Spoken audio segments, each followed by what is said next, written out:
নতুন হল নির্মাণ, পুরাতন হল সংস্কার, পরিবহন সংকট সমাধান সহ ৭ দফা দাবি নিয়ে ঢাকা জেলা প্রশাসকের কার্যালয়ের সামনে বিক্ষোভ করেছে রাজধানীর কবি নজরুল কলেজের শিক্ষার্থীরা। বিক্ষোভ থেকে কবি নজরুল কলেজের শিক্ষার্থীরা জানান, দীর্ঘদিন ধরেই তারা আবাসন ও পরিবহন সংকটে ভুগছেন।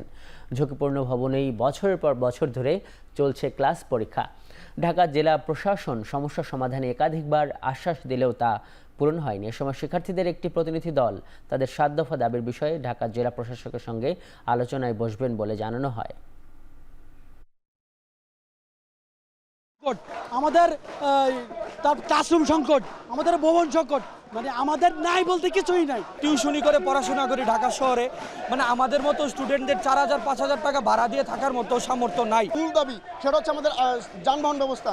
আমাদের শিক্ষার্থীরা চলাফেরা করতে পারতেছে না, যে দুইটা যানবাহন আছে তাও সেটা ভাড়ায় চালিত, মাঝে মাঝে এটা উদা হয়ে যায়। যদি এই দাবি ওনারা না মানে আমরা পুরান ঢাকা অচল করে দেবে কবি নজরুল কলেজ শিক্ষার্থী, এবং আন্দোলন দাবি আদায়ের জন্য যা যা করা লাগে কবি নজরুলের শিক্ষার্থী তা করার জন্য প্রস্তুত।